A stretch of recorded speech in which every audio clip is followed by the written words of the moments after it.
Well, good day everyone, it's Grizz. I'm on the R1 and I'm having a few problems. I've got this problem which happens, let me show you. Just so you know what you're listening for. It wasn't the dodgy startup. So it only does it when it's cold, okay? Now when I go to pull away with a little bit of gas and slip the clutch, I get some clutch judder and kind of noise. So let's see if you can hear this, okay? Ready? Kind of like a... It's not doing it much now. I had this problem last time. Yeah, it's not doing it much. Hold on.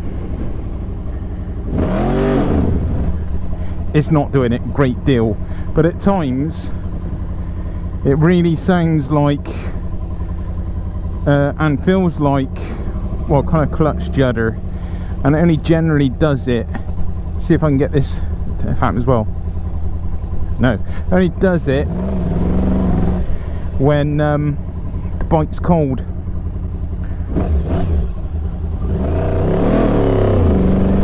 You feel it more so than hear it, and it's just almost like a little bit of clutch judder, almost like the clutch is slipping. This bike is equipped with a slippier clutch, so you know there's a few things coming into play, but not really usually on pulling away. But yeah, there are some associated problems with this bike. No bike is trouble free, sadly, and when you're buying an 11-year-old bike there can be problems. That wasn't actually that bad. I've had it sometimes happen to me and I've really wondered what's kind of going on. I think there's a combination of things going on. It doesn't like being below 3,000 revs, and the I think the clutch is a bit worn as well. That's how I kind of see it anyway. Hence it's kind of showing up when it's cold and not when it's warm. I think when it's warm all the clutch plates have expanded, and any issues like that have kind of dispersed as such. So yeah, there was that. The other day I also jumped on it to go into work and this happened.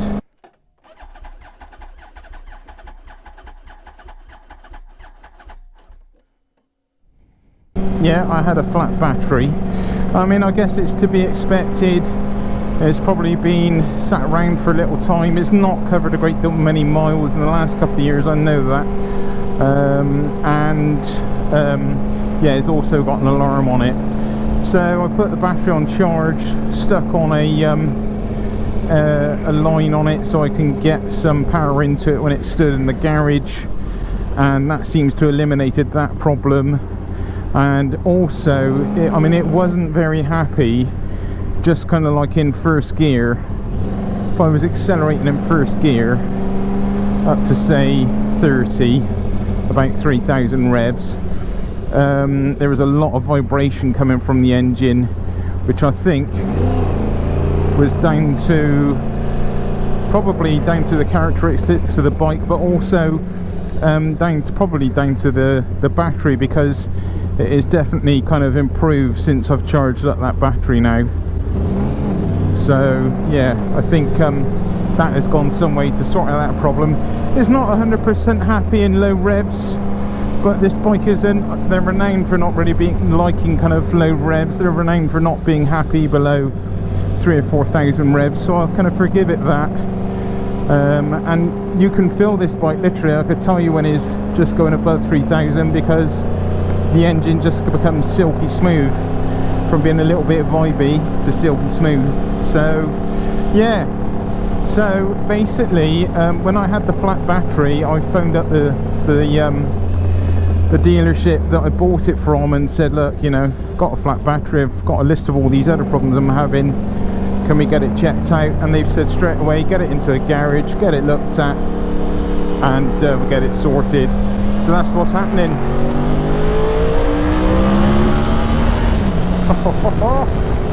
Shaking its head. This bike's so lively, it's like so much torque. Doesn't take a lot of effort to start lifting that front wheel. But it is a joy to ride. It's got a few issues. Who hasn't got issues? But I'm pretty confident I can sort it out, and I'm pretty confident that this is actually a good bike. I don't think anything really is terribly wrong with it. Like I said, I think maybe a new clutch, which isn't the end of the world.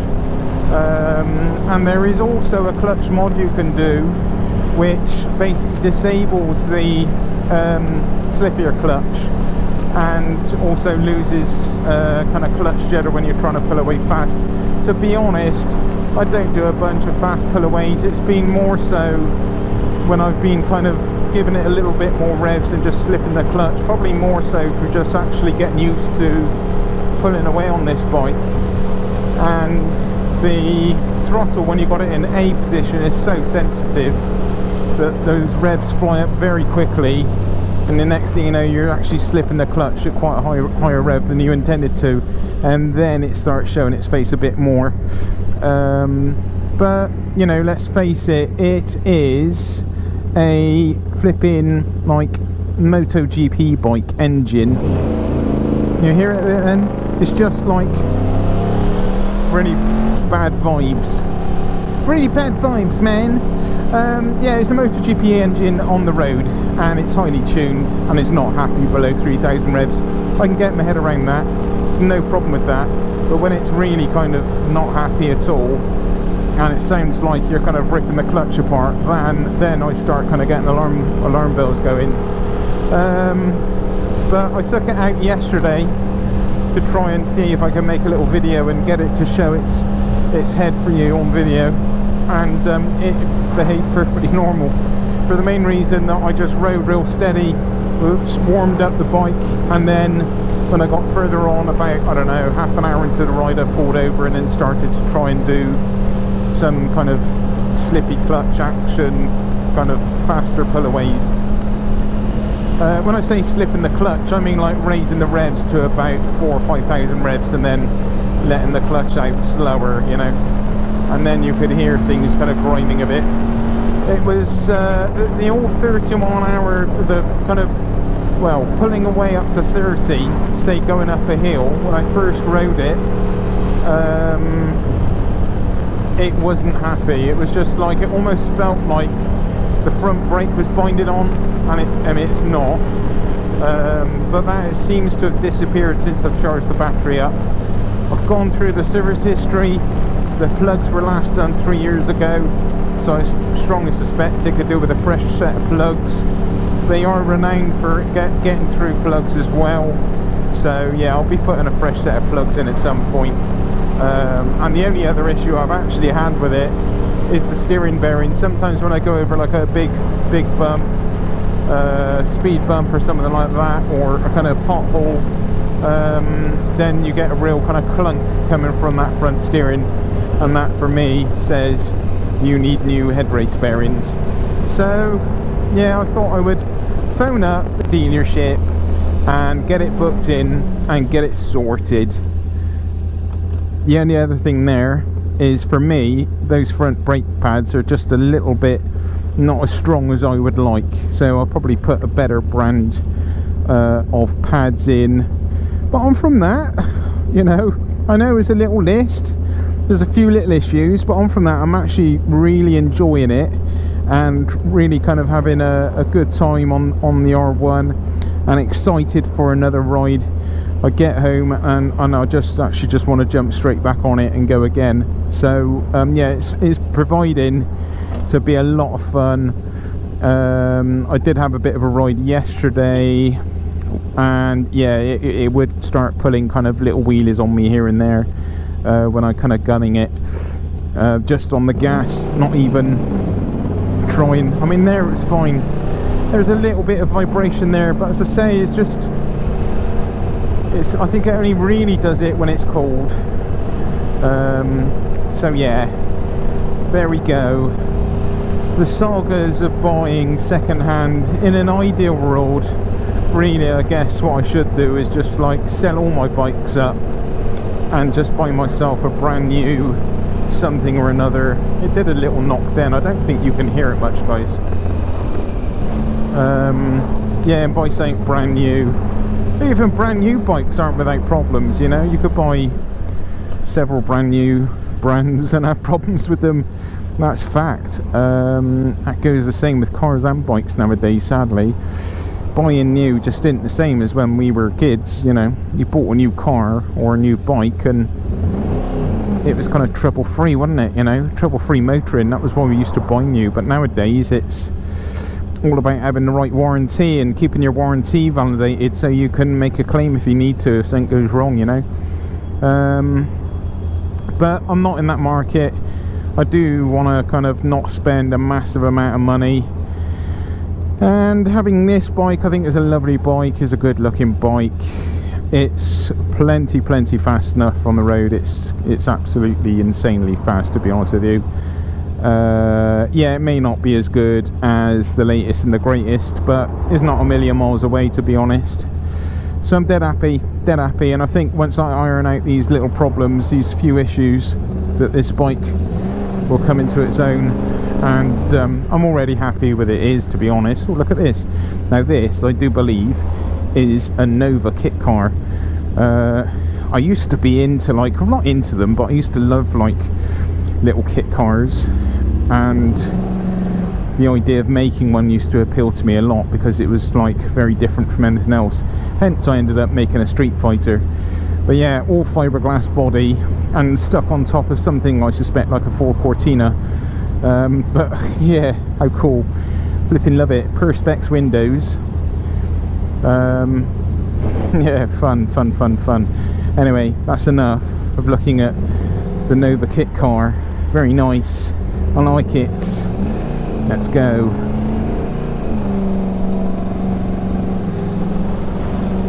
So this at the moment is in first, going up a hill, and it feels like I've got it in second or third or something, you know. The engine's just super vibey, but I believe they have a reputation for it. Whether or not it should be this vibey, I'm not sure.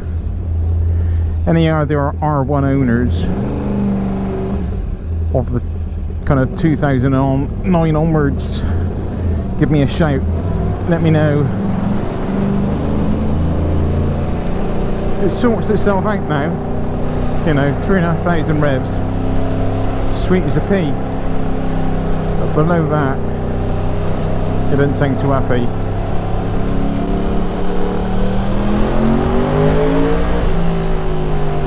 Sounds absolutely delightful though, to be honest, above that. It really does.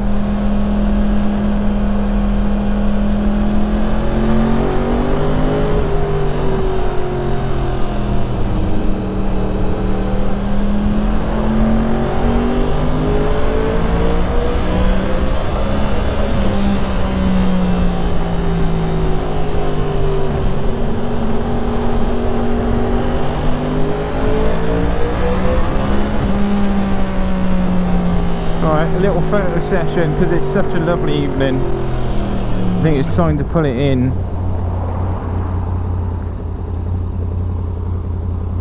And get a photo. I'm going to leave it running and also see what the pull-away is going to be like when it's super hot. Talking of super hot, she's looking hot. The R1's looking hot. Time for a photo opportunity. It doesn't look quite right at the moment, does it? I mean, it's got this flipping, this little thing on here for the tank bag, and the exhaust is huge, really, to be honest. I don't actually mind the sound of it too much, but it's going to sound amazing with an aftermarket exhaust on and look a bit cleaner lines. So let's get a quick photo. Death by misadventure. Standing in the middle of the road taking photos. Oh dear.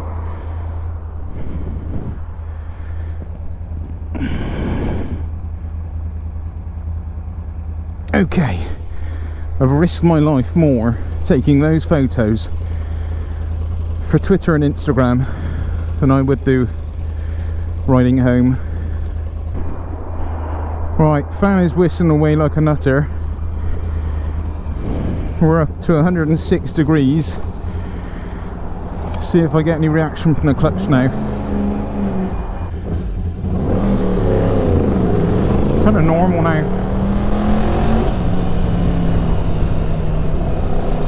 So as I say, and it really seems to happen when it's cold. It did happen to me. I felt it happened to me the first day I rode it when it was warm. But anyway, that's enough of all that. You've got those lovely national speed limits ahead. They're looking rather inviting.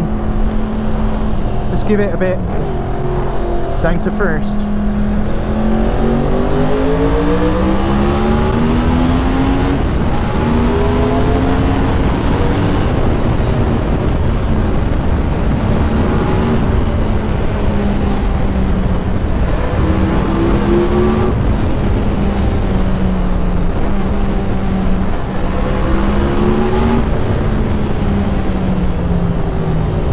What a beauty.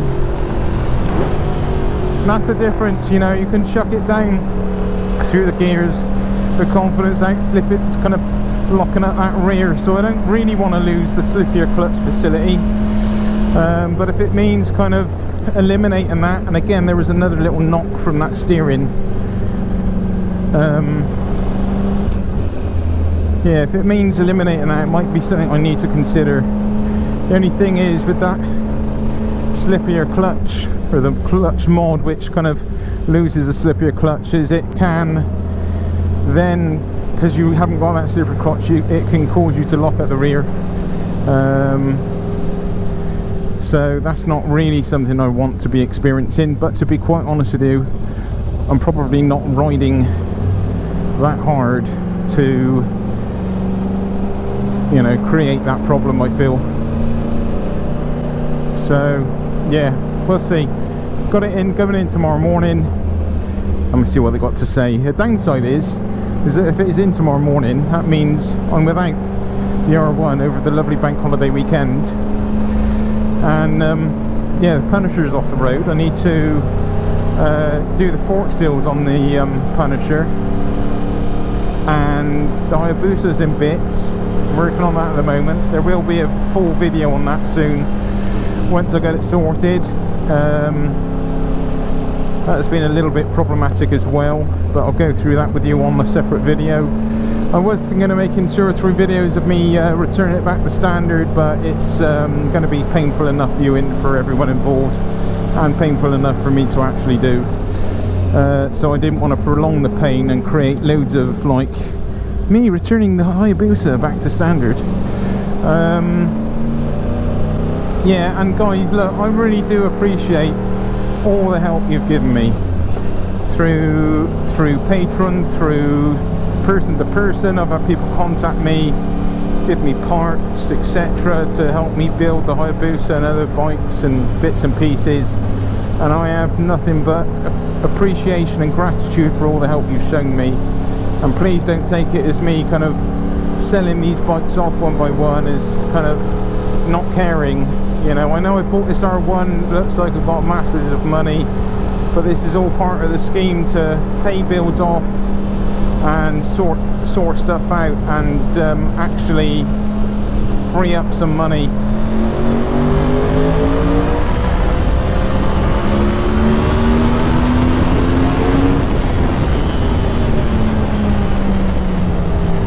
And yeah, then I can start, you know, focusing on other projects, getting that Scrambler build finished, the BMW build, and just enjoying some riding and not too much kind of maintenance on my own bikes. But yeah, I appreciate you all, and I am very grateful and thank you, and I'm sorry that I'm now in this kind of position of tearing these bikes apart and selling them off, and yeah, going back on all that work that I'd done. Yeah, it does feel quite sad to do, to be honest, and it's sad to see the Hayabusa in bits in my garage at the moment. But what can I do, guys? I can't afford to keep them all. I've got too much. I need to sort it out. So yeah, thank you everyone. It is appreciated. So plans for the weekend is I'm going to be without the R1. I think I'm going to get the Hayabusa finished, hopefully, and also get the 916 at the lounge and start working on that, and get that on the road again. Anyway, we're back in the Nationals. It's let it rip.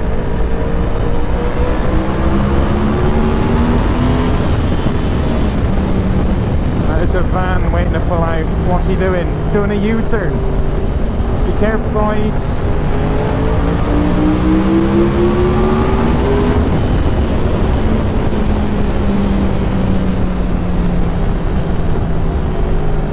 It's alright, kind of tearing it on, but you just gotta keep things in mind. Keep looking as far ahead as you can. Look for any possible dangers. Doesn't matter if it's your last stretch where you can open it up before you get home.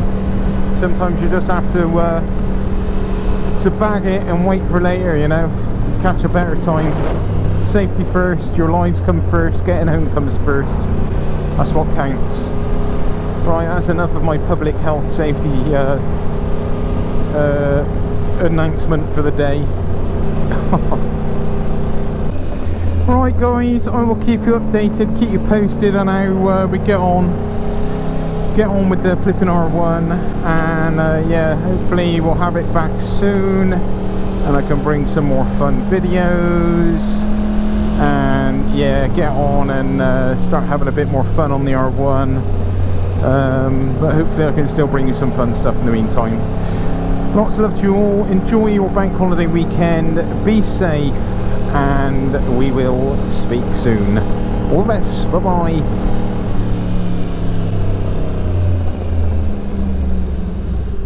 Who needs to indicate when you can leave it to the last minute?